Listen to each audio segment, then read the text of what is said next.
Hello all, this is Dr. Divya here. I work as an assistant manager in supply chain department for Apollo Group of Hospitals. Today I am here to speak about planning and MBO in hospitals.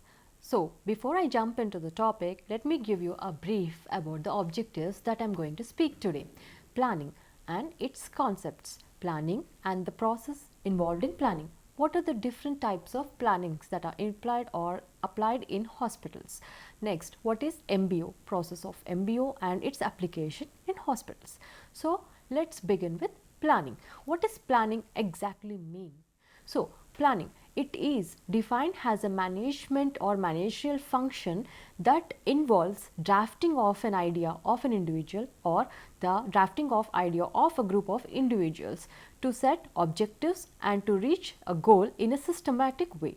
So, planning also paces a way to reach the goals in a systematic way in setting the objectives and reaching the objectives in a proper way. So, planning involves certain things like research, data collection, decision making, continuous integration process this is. So, this always needs a rethinking of it and replacement of different ideas to make it more perfectly. Now, planning also involves decision, as I mentioned, decision making. So, one must be ready enough to make decision making necessarily according to the situations. So, planning, what are the different concepts that are involved in planning? Planning involves evaluating the or establishment of the objectives, setting of objectives. Next, setting up of limitations, setting up of alternatives or the secondary objectives or planning.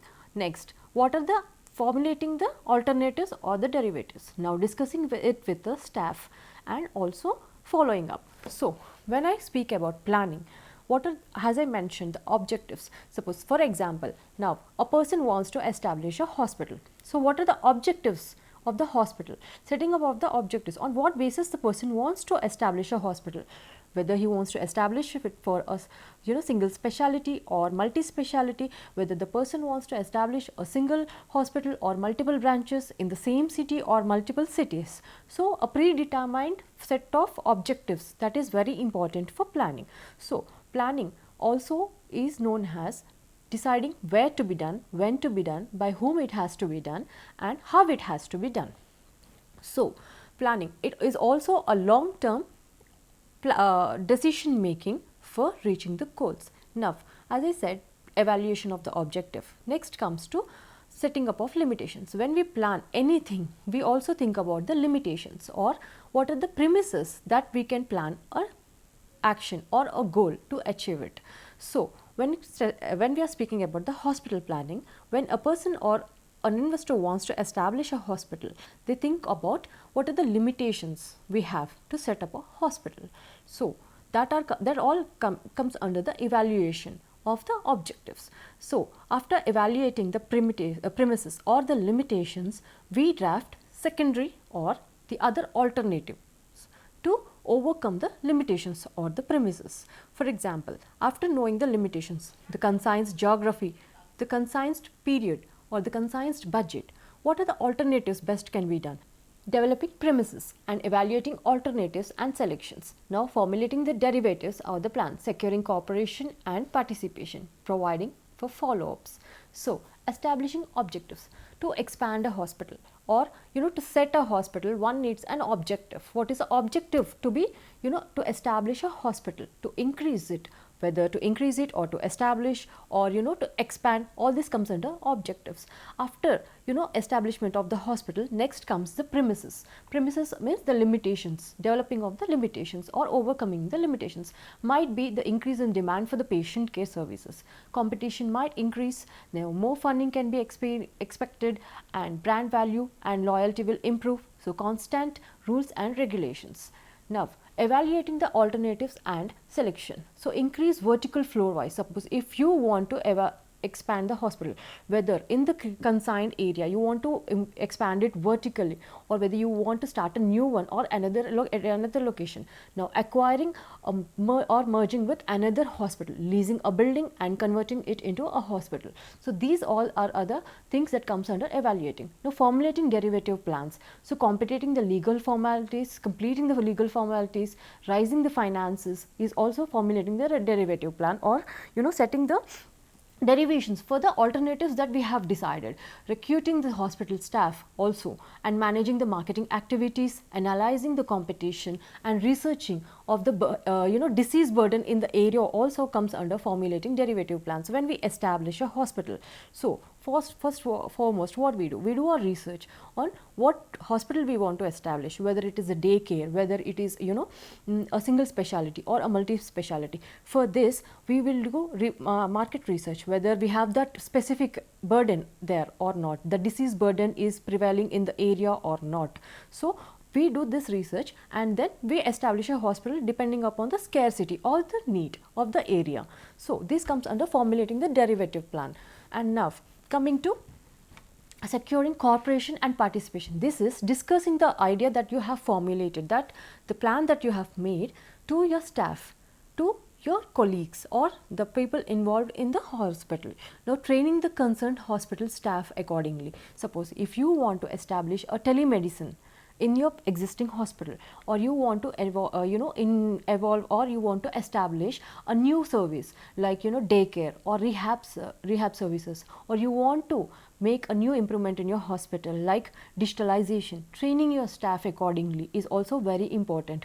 Planning after that organization and training your staff accordingly, it is very important to take your plan of action into actual action and achieve the desired goals. So informing the teams about the plans that you have made, to discuss with the team is also very important. Communicating it to the market. So now it is also important to communicate to the market that what all the services that you want to add to your hospital, because only when people know about it they come to you. So communicating it to the market is also very important. Now presenting it to the stakeholders. After all the planning is done and the communication is done to your team, you have to communicate it with the internal stakeholders, okay, who are involved in it. So this is called securing the cooperation and participation, because this is very much important to make a plan go ahead, okay.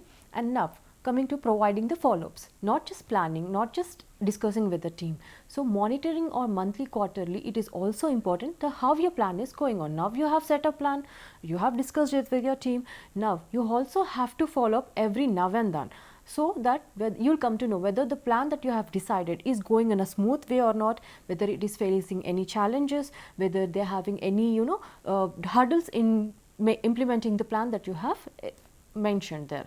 To execute the plan, what are the challenges that are faced by the staff, to monitor it also is very important. And collecting the feedback from the hospital staff, also the patients, conducting staff meetings regularly to communicate with them, to know the feedback from them, it is very important. Now performing auditing. So according to the feedback that you have got, you have to make necessary changes in the plans to take it forward. This is called performance auditing. So audit the performance, evaluate the performance of the staff, and to encourage them, give them the suggestions, give them the ideas to overcome the hurdles that they are facing in implementing the planning.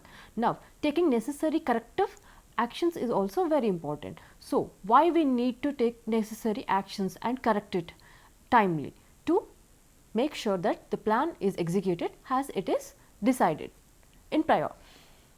Now providing the follow-up, monitoring that I have discussed. Now planning premises, internal and external.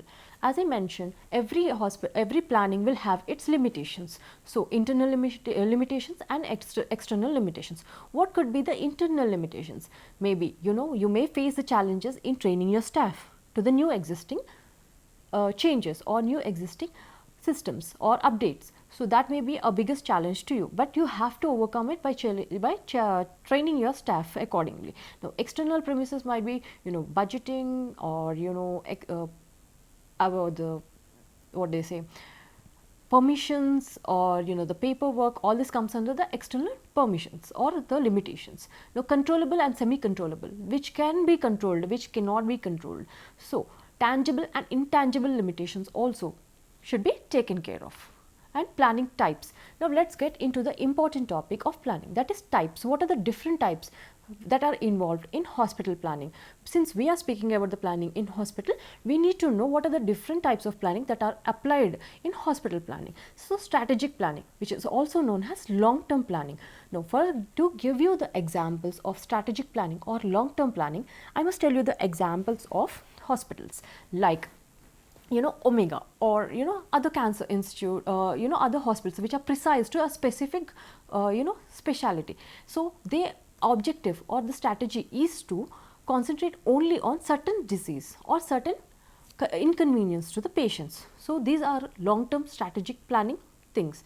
For example, as I mentioned, Omega hospitals, which its strategy is to concentrate on decreasing the cancer or the ratio of the cancer patients or the disease burden in the precise area, or setting up of any hospital with a specific objective to treat a specific disease or unease to a patient.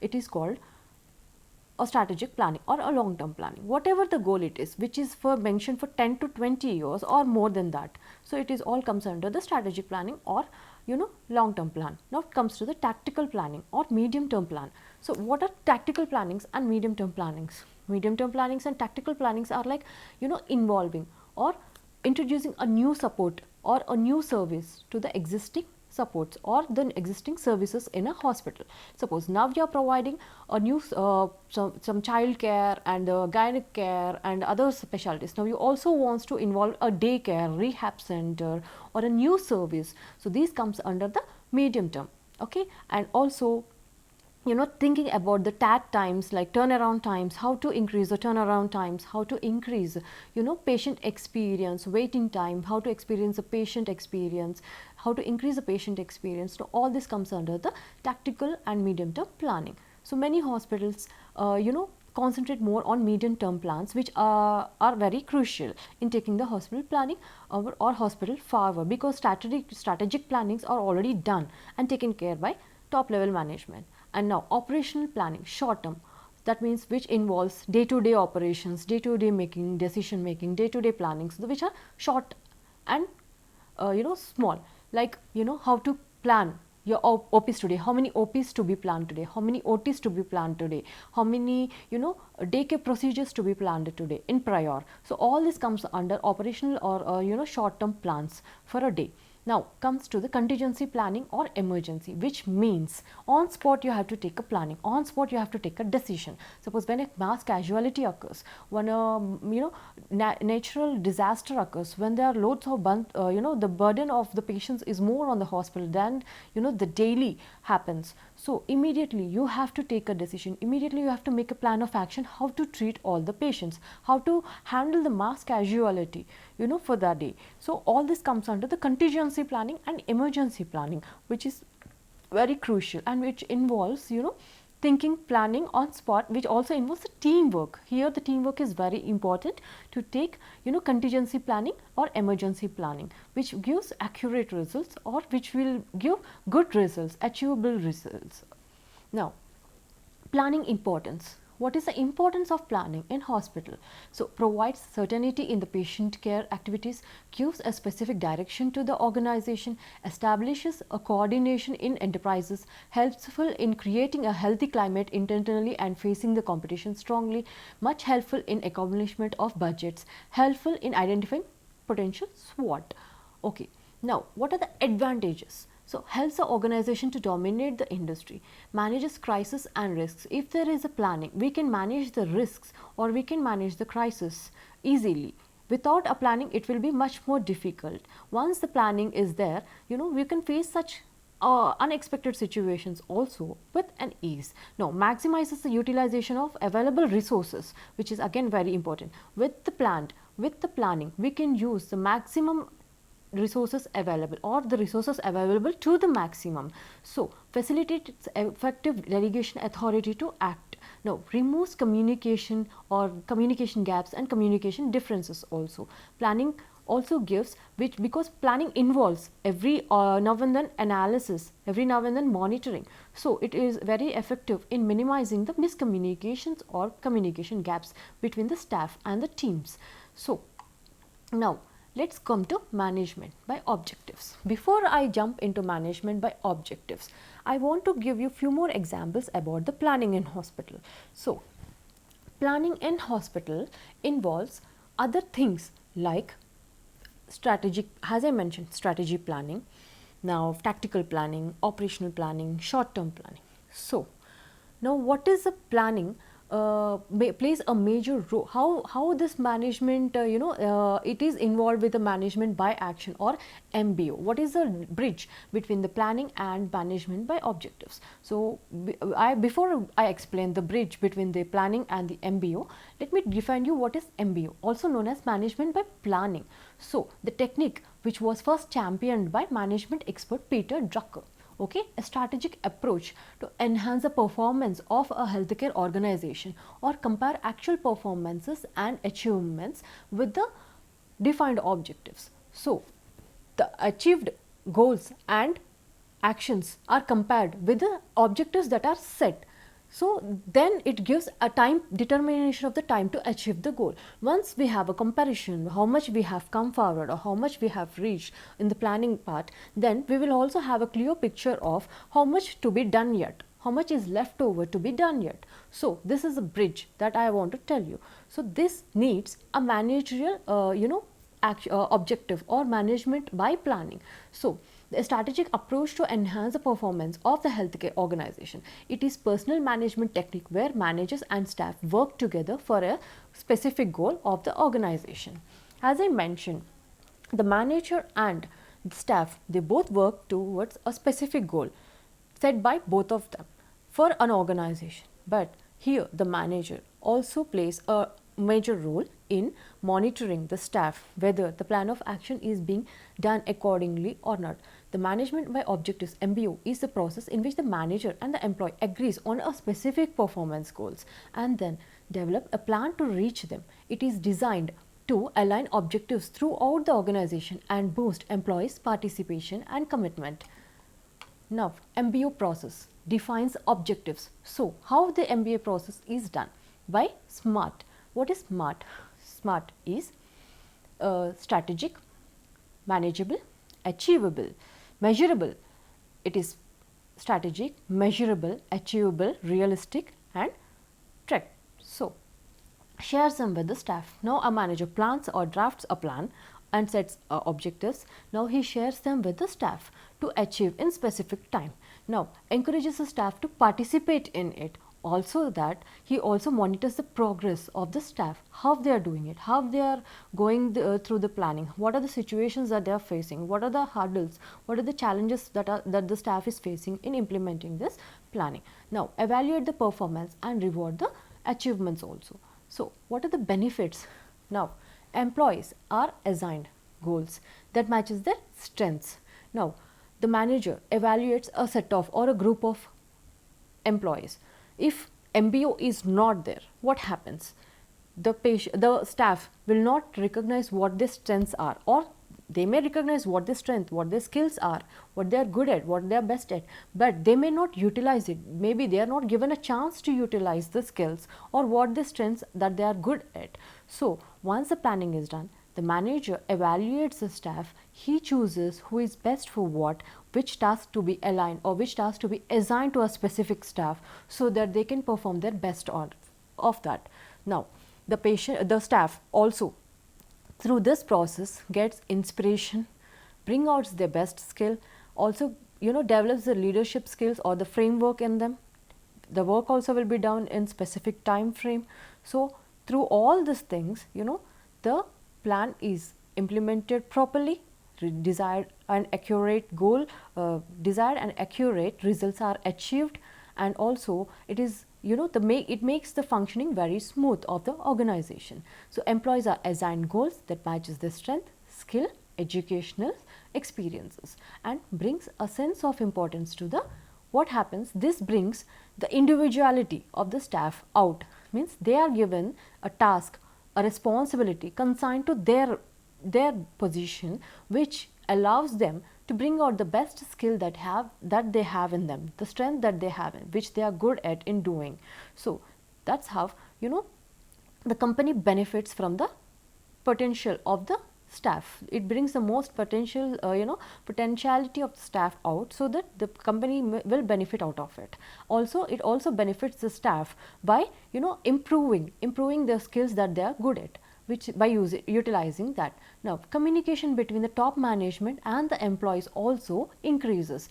Through this MBO process, what happens is the communication between the top management and also the lower management increases, and there will be a continuous flow of communication to the top management and also the low level management. So this creates a proper communication, and the communication gaps will be reduced, and through proper communication the plans can be implemented in a proper way and they can be executed in a best way. Now, it increases. What are the limitations that we face while applying the MBO in hospitals? So it increases the stress on the employees to meet the goals and in specific time frame, and it can be sometimes problematic if the communication is improper. Suppose now, for example, a staff, he is still in a trainee period, but he is given a set of goals, responsibilities to be achieved in a span of time. Now, if the trainee is, or if the staff is still under training, or he is learning and working still, now it will be a pressure on him to learn at the same time to execute it at the same time. So that may sometimes decrease the potentiality of his work that he is doing at that time. So we have to take care of that. A manager have to take care of that while monitoring and evaluating the skills of the trainee, and to push him and to give him more encouragement to do it the best. Some more concentration has to be given on the specific staff who are weaker in getting trained, who are weak in implementing it on time. So this is very important, and it can be sometimes problematic if the communications are miscommunicated or improper. Suppose now, when the plan of action is set at the hierarchy or the top level, when it reaches the low level management, the operational level or the management level, if the communication is when the communication has to pass through many layers, sometimes the communication may become improper, or some of the conversation or the communication that has to reach the lower level may miss. So these kind of improper things may cause improper actions. So this has to be taken care by the manager. This is the responsibility of the manager to take care of the communication gaps. Now, MBO in hospitals. MBO in hospitals management system. In each member of the organization effectively participates and involves himself or herself in the patient care activities and administrative tasks. So, levels of objectives. Organization level, department level and unit level. So, what are the levels of objectives in organizational level? When we make management by objective at organizational level, a chairperson or a managing director may set a plan of action which has to be followed by all the C-suite executive C-suite people like CFO, CMO. All the the planning will be discussed only with the C-suite like CFO, CMO, or managing director, medical superintendent or nursing superintendent. Now, departmental level, when there is a specific plan of action to be taken at departmental level only, like in specific OT, today what all OTs to be performed when there is a mass casual or mass patient burden is there, how the individual department will set a plan of action, or the individual unit head or a department head will set a plan how to resolve the issue, how to handle the OTs, number of OTs in a single day, how to now for example, a nursing superintendent may evaluate the hard working nurses or overtime working nurses, and she may give counseling, she may give alternative shifts or alternative persons to the staff to decrease the work burden on them and give counseling. So this is planning at different or departmental level. Now, unit level, when a specific unit wants to take, suppose a branch of hospital or a group of branch of hospitals want to take a specific decisions based only on for their branch presided to only their branch, then they may take a plan of action concerned only to their branch without involving the other branches. That is at the branch level or the unit level. So this involves plan of action that has to be taken only to the concerned department or concerned branch or unit. Now, areas of objectives, customer service. On what objectives or what areas these plannings are done, be it at organization level or unit level or department level. The main objectives where the plannings are done is customer services, investments, sales, revenue, profitability. Customer services. Let me give you an example about customer services. Customer services include daycare, or OP services, IP services, or other new products that we want to involve or launch to the hospitals. That all comes under the customer services. Now investments, how much investments, how to bring the investments, whether investors or banking, or what is the way that we can get the investments, or the stock from the external investors or from the banking process. What are the ways we have to get the investments? Now sales, how to increase the sales, how to sell the product that we are having, how to sell the services that we are providing. Now revenue, how to improve the revenue in the hospital, how to increase the revenue of the hospitals, profitability, how to increase the profitability from the services that we are giving to the patients. All these are the objectives based on which the plannings are done at different levels in the hospitals. At different levels the MBO is applied based on this specific objectives.